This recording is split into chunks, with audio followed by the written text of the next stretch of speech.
Hi guys, AB here. Today I'm gonna do a quick review of Narja, the latest unit added to Chaos Zero Nightmare. So Narja is an instinct defense-based support unit, or she can also be built DPS, but I'd much rather her be built support. That really fits well within most teams, right? I would say she fits really well with like Serena and Veronica. So instead of using like Mika or something, you can definitely run Narja in that team. So why is she so good? So let's take a look. So her basic cards are really nothing special. This one does like defense based damage, which really isn't anything special. So defense response heals like most basic cards, but what it does is it also provides two velocity buff. So this buff is what makes Naja really unique. So what it does is this buff is universal, by the way, so means any unit can activate this buff. So whenever any unit uses an attack card and you have like 50% or more health, it will increase the damage done by 30%, right? I mean the damage amount by 30%. So whenever you use one attack card, you will use one stack. So whenever you use this basic card, you get two stacks. So the next two, attack cards you use, they have like 30% damage amount increased. So yeah, that's the gist of her mechanic. So she gets to stack a lot of velocity, so your units do more damage. Or let's say if you have like 50% health or lesser, you get like 40% fixed healing. So that's how she functions as someone who heals too, right? So, Shackles of Hunger. So the best epiphany for this is probably the first one. So because whenever you draw this, attunement is whenever you draw the card. So you get 6 velocity. So the next 6 attack cards, they're gonna do more damage, right? So I feel like this one is the best. The rest they're not as good, and this one is just useless. The one with the shield. So everything else doesn't look as good as this because this is the easiest to activate. You run her with like Veronica, you draw a card, and you draw Shackles of Hunger, and you get 6 stacks of velocity. So it's pretty straightforward. This Epiphany is like really good. So for Bottomless Hunger, so what it does is, okay, so this one is a little bit up to debate, right? Um, but I would say this one is the best because you get 3 velocity, and the next 2 times velocity is activated, you get to decrease the cost of a random card um by 1 for 1 turn. So whenever you use this, right, you have to use 2 attack cards. So once you use the 2 attack cards, you get to decrease 2 cards by 1 cost. So I feel like this one is really good. But the thing is, okay, um, this one is better because you get the velocity damage buff, right? Although there's a slight condition to it, I feel like it's better than all of them here. Like this one is basically retain damage, defense based damage, so it's not really suitable for Naja right now.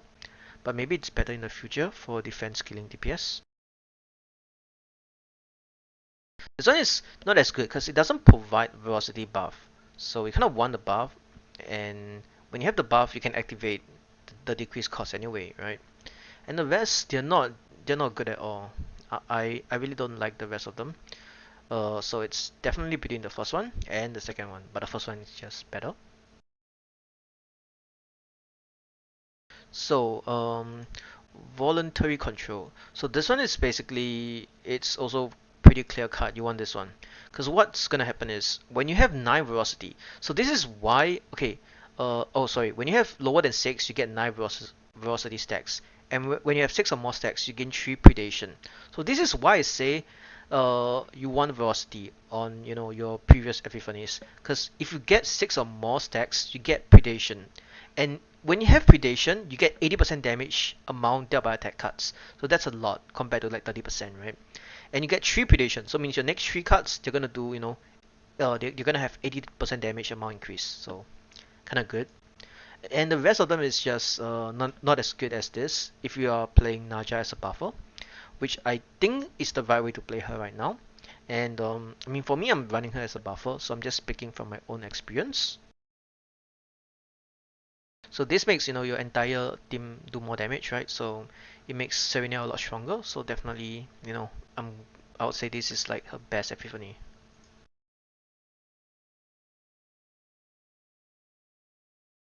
Okay, so this one is just okay. this is pretty much whatever. Like, I don't think there's really much to say about this. You do more damage, and then on next average, I have a feeling that this one is the best, right? But they're all pretty close. It's really not that. I mean, you get 3 velocity for this, but it's not that big of a deal, right? Because like your other cards, your other epiphanies provides a lot of velocity. So yeah, this one is good if you're gonna run a defense scaling DPS, right? Which the next unit might be the next combatant 9. And this one is it just heals you, which isn't very useful. And this one makes her a DPS, but it's so expensive because it costs 3, so I don't like it. Um, I mean, you do a lot of damage with this, but you do have to realize it costs 3, and when you have both velocity and predation, she activates this one more time. I mean, maybe if you are trying to run her as a DPS, sure, but I think like she's better as a buffer right now. And this one is just kind of bad. Pretty much useless. Okay, so there we go. And her last skill is meal time. I mean, her last card is meal time. So when velocity is decreased, decrease cost by 1. So what's gonna happen is when you have this card in your hand, you wanna use attack cards, right? So whenever you use an attack card, it decreases the cost by 1. And when you use this card, it does AoE damage, right, to all enemies. It heals you, and you get 4 predation. So 4 predation is quite a huge amount of damage increase. So this is something basically, when you have like you're playing Serenel, and you have like a lot of missiles in your hand, and then you just spam all of them, and then you get this to 0, and then you cast and you get predation buff, right? So it's pretty straightforward. So what do you want to duplicate in a buff for Narja? I would say definitely Bottomless Hunger, right? You want to duplicate this, so it's a 0 cost, and you get a lot of velocity, and also you decrease the cut of a random card in your hand by 1 twice, right? So, and that's all I have to say, right? This is how you play buff for Narja. And for her memory fragments, what you want is defense, and some crit damage, and I think that's about it. The last one, the last slot doesn't really matter. Just run whatever you have that's the best for her stats. I have her at like 40% crit damage. I mean, sorry, 50% crit damage and 40% crit chance. I mean, it's not it's not great. Excuse me, it's not great, but it's good enough for now, right? Like this one is really good if I did not roll health. This one is kind of bad because yeah, yes, no defense percent, but this is what I have for now. And this one is kind of bad because it rolled health percent once. But basically, you want to dodge everything related to health and only roll defense, crit damage, and crit chance, right? Because like she does pretty good damage with her, meal time. So,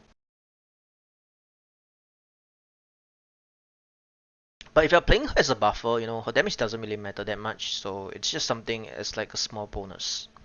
Anyway, guys, that's it for today, and I'll see you guys next time.